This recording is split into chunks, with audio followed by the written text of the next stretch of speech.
Eccoci qua ragazzi, salve a tutti, bentornati sul canale e benvenuti in questo nuovo contenuto con le ultime in casa Napoli per quanto riguarda l'infortunio di Lucca nel match di ieri contro l'Arezzo. Buongiorno, si opera oggi e quindi i tempi di recupero e il Napoli che se si affaccia sul mercato deve però azzeccare le caratteristiche del difensore per ciò che vuoi essere in campo. Ovviamente non ci sto a questo accanimento mediatico sul match di ieri, si poteva far sicuramente meglio, ma è la prima partita, amichevole precampionato, preparazioni comunque diverse tra le due squadre, facciamo il punto insieme. Fatemi sapere cosa ne pensate qui sotto nei commenti. Se vi va iscrivetevi al canale attivando la campanellina e se vi piace il video un bel like, fa piacere al sottoscritto e l'algoritmo si diverte. Prima di soffermarci ovviamente sulla partita di ieri, perché ci sono alcune considerazioni da fare, la notizia dell'infortunio di Lucca complica anche i piani di calciomercato del Napoli, che si ritrova adesso con un attaccante in meno in rosa e non avrà vita facile nemmeno mettendolo sul mercato. Quali saranno i tempi di recupero? Allora, ovviamente si deve ancora vedere la diagnosi che potrebbe arrivare tra oggi e domani. Nel caso di distorsione di primo grado 1-2 settimane, nel caso di distorsione di secondo grado dalle 3 alle 6 settimane, nel caso di distorsione di terzo grado 2 o 3 mesi di recupero. Auguriamoci che ovviamente sia di primo grado la distorsione per poter poi giostrare la situazione in caso di mercato per quanto riguarda l'attaccante, che a me ieri comunque continua a non convincere nemmeno per l'aspetto tecnico, ma dal punto di vista dell'atteggiamento. È quella faccia che comunque ogni volta ti va male uno stop, un dribbling non va bene, un tiro finisce fuori, comunque è quella faccia da non voler ricominciare subito dopo l'accaduto o diciamo non essere pronto a svoltare dopo una situazione che poi si è vista in partita che ti è andata male. Bisogna assolutamente cambiare dal punto di vista caratteriale, al di là dell'aspetto tecnico che a me non ha mai convinto ed è un attaccante che poi non piace. Comunque il Napoli saprà cosa fare con Lucca. Si legge anche prima dell'infortunio di ieri la Lazio stava cominciando ad imbastire una trattativa con il Napoli per il prestito. Tutte chiacchiere che escono poi in base all'infortunio per riempire titoloni di giornali. Per quanto riguarda il difensore centrale, buongiorno, si opera oggi, è possibile stop oltre i 4 mesi. Sapevamo che la diagnosi e questi 3 mesi eventuali di recupero potevano essere pochi e infatti potrebbe allungarsi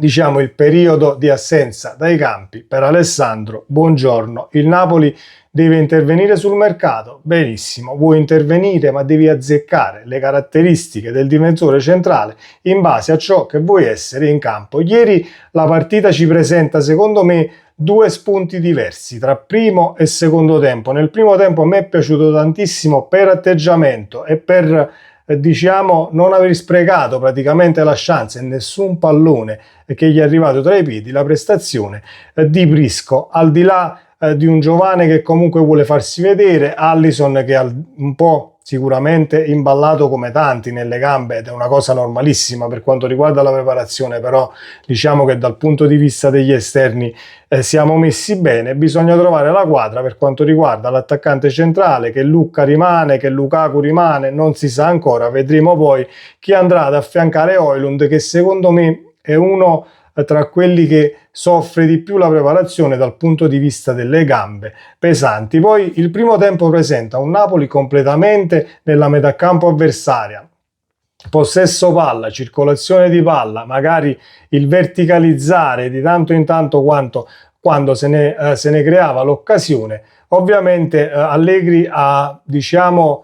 messo Lindstrom come mezzala, ma per me il calciatore soffre tantissimo nel traffico e quando c'è poco spazio, quindi diciamo che dal punto di vista del ruolo, al di là che tu lo voglia mettere come mezzala o meno, quando affronti squadre, quando affronteremo poi squadre chiuse che si mettono tutte dietro la linea del pallone, è un calciatore che soffre assolutamente la densità e troppi uomini intorno, ma ha bisogno un tantino di campo aperto per quanto riguarda poi lo scegliere la linea di passaggio e quant'altro. Prestazione non da dimenticare, ma non possiamo parlare di prestazioni da dimenticare in un match precampionato e della prima amichevole. Ecco perché assolutamente mi dissocio da questo accanimento mediatico che c'è stato poi nel post partita, no? Dovevamo fare meglio, non siamo buoni, è Allegri e non è Allegri. L'anno scorso abbiamo perso 2-0 con l'Arezzo e in panchina non c'era Allegri e io non ricordo di aver sentito tutto questo accanimento mediatico e tutta questa situazione,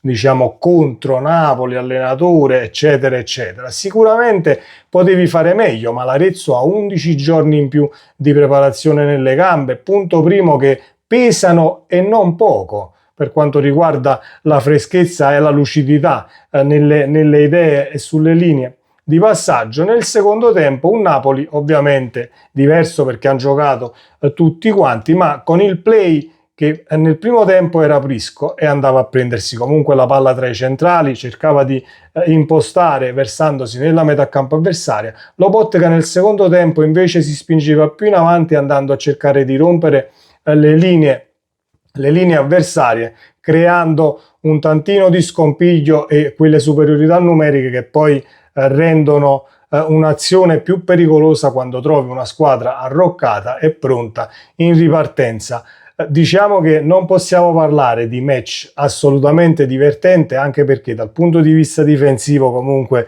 presentiamo lacune ed è giusto che andiamo poi a riparare ed è anche, diciamo, un ottimo per quanto riguarda il risultato, per come si è svolta la partita, perché vai comunque a risolvere determinate situazioni e determinate lacune, quindi meglio che vengono adesso e nei prossimi match, le prossime amichevoli, tutti i problemi per poter andarli a risolvere e poi intervenire. Detto questo, le caratteristiche del difensore centrale nel caso ti vuoi mettere sul mercato e lo vai a prendere. Allegri vuole Gatti, si legge dappertutto, ma io al di là della situazione Gatti per ciò che fa, ciò che ha fatto, la Juventus è un calciatore dal punto di vista comunque dell'educazione in campo molto ma molto sporco, non sono convinto per ciò che vuoi essere, perché se il Napoli comunque sarà una squadra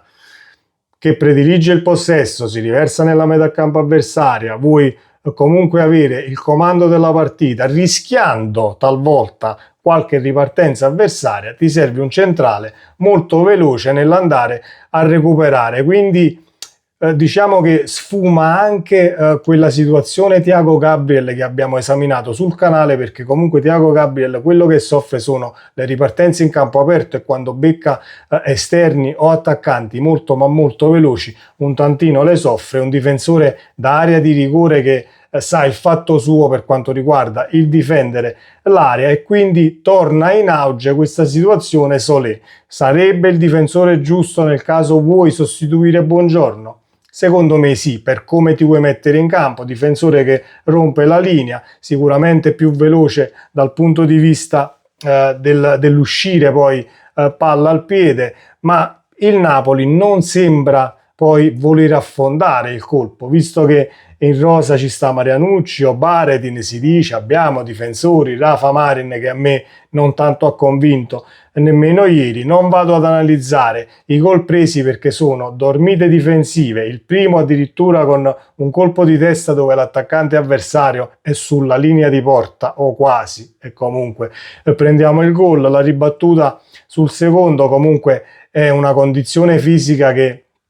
pesa e non poco sul reagire diciamo su una respinta del portiere in area, quindi dal punto di vista della lucidità abbiamo tutte le attenuanti del caso e non ci sto a farne sicuramente una polemica, come ancora oggi leggo il Napoli e l'Arezzo dobbiamo fare meglio e non dobbiamo fare meglio. Sono d'accordo sul punto, paghi un amichevole 10 euro ovviamente per vedere la partita, ti aspetti qualcosina in più, però se andiamo poi ad analizzare l'aspetto fisico e tutto ciò che sta succedendo durante una preparazione, non è che puoi chiedere più di tanto al Napoli e agli stessi calciatori. Comunque qualcosa si è visto e qualcosa deve sicuramente succedere dal punto di vista dell'organico e chi porteremo poi avanti nella lista dei 25, perché non credo che poi Marianucci possa diventare il nuovo Koulibaly, non credo che Obaredin possa poi diciamo andare ad occupare spazi e te lo porti comunque nella lista dei 25, ma hai perso comunque Buongiorno, un difensore centrale, con Beukema che dovrebbe rientrare, ma avresti comunque Rachmani, Beukema e poi un tantino di incertezza per quanto riguarda i sostituti. Dovresti intervenire per quanto riguarda il difensore centrale, ma vedremo se il Napoli affonderà qualche colpo e lo azzeccherà per quanto riguarda le caratteristiche e ciò che vogliamo e che saremo poi in campo. Dal punto di vista offensivo non mi è dispiaciuta questa situazione comunque del giro palla, cercare l'esterno, cercare la verticalizzazione e quindi ci aspettiamo un Napoli più offensivo o più rivolto, diciamo, in avanti rispetto all'anno scorso dove era un po' più studiato, ma dal punto di vista però difensivo, nel caso ti riversi in avanti e concludo, non puoi assolutamente lasciare le praterie che ci sono state ieri, anche perché ieri ne ha approfittato l'Arezzo e magari qualche situazione non è andata nemmeno in porto per quanto riguarda i nostri avversari in ripartenza. Quando affronterai poi squadre molto ma molto più attrezzate rischi veramente di